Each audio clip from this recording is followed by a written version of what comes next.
Masyarakat Tengger yang mendiami kawasan Bromo setiap tahunnya selalu mengadakan ritual Yatnya Kesada. Saat ini aku akan mengikuti bagaimana ritual Yatnya Kesada dilakukan oleh masyarakat suku Tengger. Nun sewu ngapunten Pak Bu. Ini lagi ngapain Ge? Panen jagung. Oh panen jagung, boleh ikutan nggak? Boleh. Oke, makasih ya Pak. Ini langsung dipetik aja Pak ya? Salah satu komoditas tanaman di kawasan Bromo adalah jagung. Namun ada yang unik dari jagung di sini. Pak, ini panen jagung hasilnya nanti mau dibuat apa Pak? Mau bikin nasi mas, bikin nasi aron. Oh nasi aron gitu Bu. Ya. Ini kok jagungnya warna putih ya Pak? Emang ini putih dari Tengger ini. Oh khusus dari Tengger kayak gitu ya? Jadi yang tanam di sini banyak kan jagung putih. Jadi Putih kayak gini bikin mas. di Oh kayak gitu ya Bu ya? Rasanya gimana Bu? Enak sih kalau dibikin. Wah, nasi, enak. iya. Jagung putih hanya bisa berkembang biak di ketinggian sekitar 2000 meter. Dan dahulu masyarakat Tengger menggunakannya sebagai bahan makanan pokok. Jagung putih dipanen sekitar umur 7 hingga 9 bulan. Waktunya lebih lama daripada jagung kuning. Dan harus benar-benar kering baru bisa diolah menjadi nasi aron. Niki jagungnya kok atos-atos gini gitu Bu? Iya mas, ini sudah kering kayaknya. Oh sudah kering. Iya. Terus nanti kalau mau dibuat nasi aron, diginikin dulu, diginikin. Oh dipreteli gitu Bu? Iya, terus nanti dijemur. Habis itu? Dijemur, nanti sudah ditumbuk. Oh, ditumbuk. Iya. Nah teman-teman, ini jagung putih khas suku Tengger. Dan ini cuma ada di area Gunung Bromo saja. Dan biasanya jagung putih ini dijadikan nasi aron masakan khas suku Tengger. Dan nantinya akan dibawa sebagai salah satu sajian Yatnya Kesada di Gunung Bromo. Karena panennya yang lama, biasanya jagung putih ditanam sebagai tanaman tumpang sari yang ditanam bersama sayuran lainnya di lahan yang sama. Wah, udah dapat sekeranjang nih. Udah cukup kalau mau bikin nasi aronnya. Pak Bu, niki tak ewang nggowo nggih. Oh iya. Nggih. Bisa nggak mas? Ayo.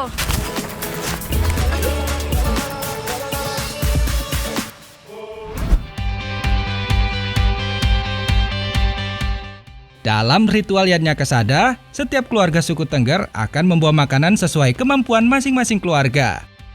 Bu, niki harap masak apa Bu? Ayam ingkung. Ayam mingkung. Saya sakit nulungnya apa Bu? Tolong anu dipangan kono sampean kono. Oh nggih, ditusuk sik.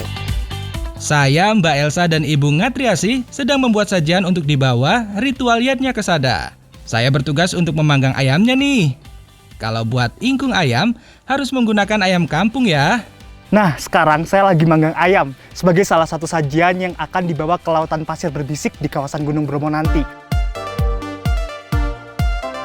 Sementara aku panggang ayam, Mbak Elsa mengolah jagung untuk dibuat menjadi nasi aron. Membuat nasi aron bahannya hanya jagung putih yang benar-benar sudah kering.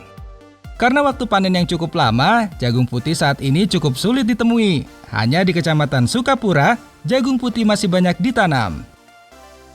Kupas dan pipil jagung putih, lalu masukkan ke dalam lumpang dan tumbuk bulir-bulir jagung hingga halus. Ayo Mbak Elsa sing semangat, pen kuat numbuk jagungnya, pen cepet halus. Kalau Ibu Ngatriasi sedang siapin bumbu untuk ayam ingkungnya, biar terasa lebih mantap. Mulai dari bawang putih, cabai merah, garam, gula, kemiri, dan ketumbar. Mbak niki sampun, Mbak? Oh wes mas. Oh nggih. Sampean taruh kene wes. Oh nggih, siap. Tumis bumbune ya? Oh bumbu niki. Ya. Oh nggih. Sekarang aku numis bumbu ayam ingkungnya, dan Mbak Elsa sing ngukus jagung sing wis alus. Mbak, arone pripun? Sik mas, sik suwe paling. Oh alah nggih. Niki wis sampun nggih? Oh wes. Oh, sampun. Sampean angkat wes. Nggih. Bantu sik kira tak bantu. Nggih. Wes. Terus sampean Bar ngono? wes anu ayam. Ayam.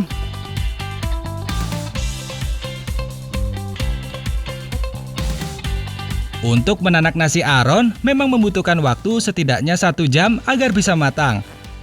Kalau aku, tinggal bakar ayamnya dengan dibaluri bumbu yang sudah aku tumis hingga meresap. Sementara aku mematangkan ayam ingkung, Ibu Ngatriasi membuat sambal yang berasal dari cabai khas Bromo, yaitu cabai lombok terong.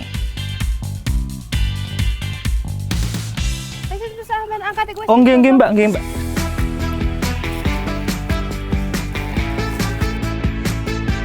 Lah iki lo iwak ingkung, sego aron, lan sambal lombok teronge wis dadi.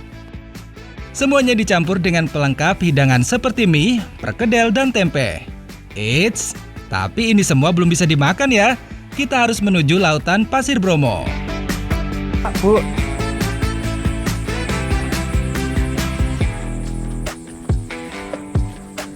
Mbak, ini kajeng temundi. Gunung Bromo. Gunung Bromo, lautan pasir nih kok nggih. Iya. Nah, setelah tadi kita masak ayam panggang dan nasi aronnya, kita akan bawa ke lautan pasir sebagai salah satu rangkaian dari Yatnya Kasodo, di mana seluruh masyarakat suku Tengger akan makan-makan bersama di jam 12 siang ini, teman-teman. Sebelum nanti ada acara puncaknya yakni larung sesaji. Yuk, Pak, Bu, monggo.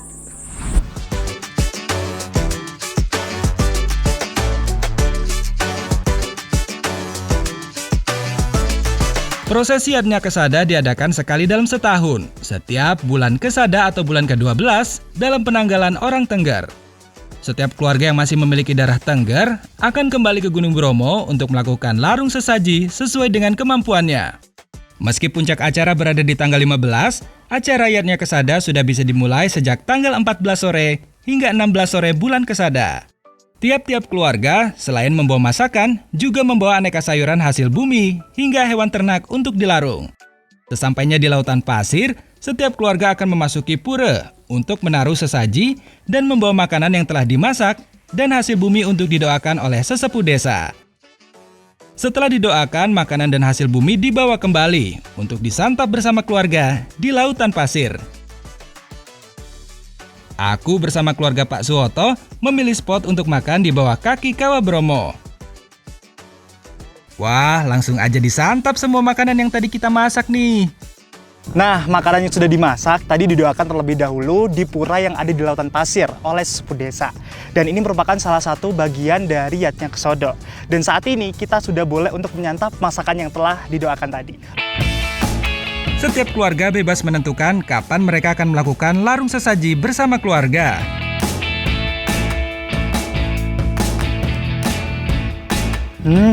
Rasa nasi aron ini lebih hambar daripada rasa nasi biasanya, teman-teman. Dan untuk teksturnya ini seperti tepung. Untuk ayam panggangnya sendiri ini lebih pedas daripada ayam panggang yang biasanya karena ini bumbu khas dari suku Tengger. Monggo Bu, saya boleh tambah lagi ya? Oke. Meski panas, tapi kalau makan bersama keluarga, tetap nikmat ya.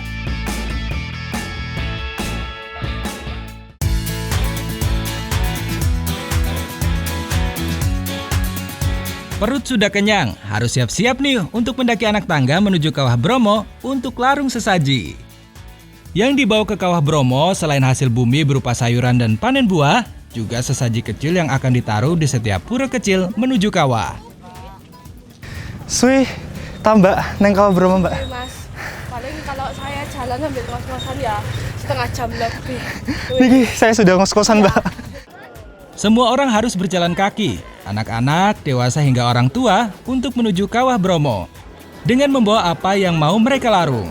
Ada yang membawa sayuran, hasil panen, buah, hingga hewan ternak yang digendong menuju kawah.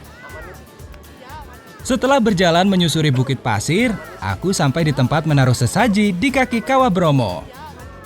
Sesaji ini berisi jajanan, jadah, dan kembang untuk menghormati leluhur dan berbagi kepada sesama. Selanjutnya aku dan keluarga Pak Suwoto harus menaiki anak tangga satu persatu hingga menuju puncak. Banyaknya masyarakat Tengger yang ingin melakukan larung sesaji membuat kita harus antri dan melangkah satu demi satu. Setelah mendaki, akhirnya sampai di bibir kawah. Nah, inilah proses larung sesajinya. Pertama, Mbak Elsa mengeluarkan sesaji dan kembang untuk berdoa.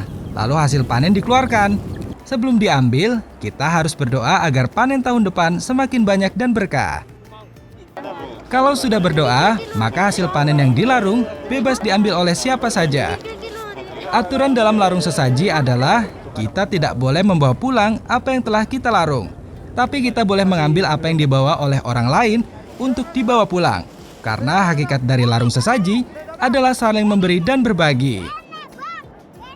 Selain masyarakat yang datang untuk larung sesaji, ada pula masyarakat yang datang untuk meraup rezeki dengan mengambil larung sesaji yang telah dilempar ke kawah.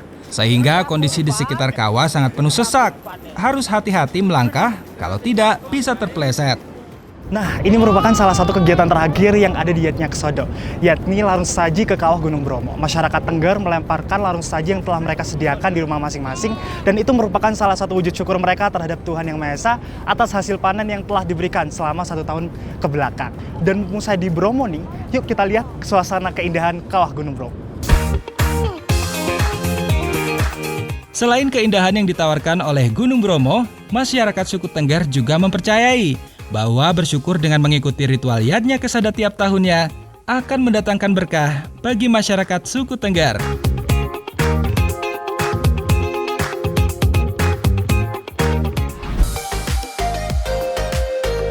Ayo, sopo rek sing gak seneng karo rajungan? Setelah ini, aku akan mengeksplorasi hasil kekayaan laut dari Gili Ketapang. Jangan kemana-mana, tetap di Jejak Anak Negeri, karena alam memberi banyak manfaat.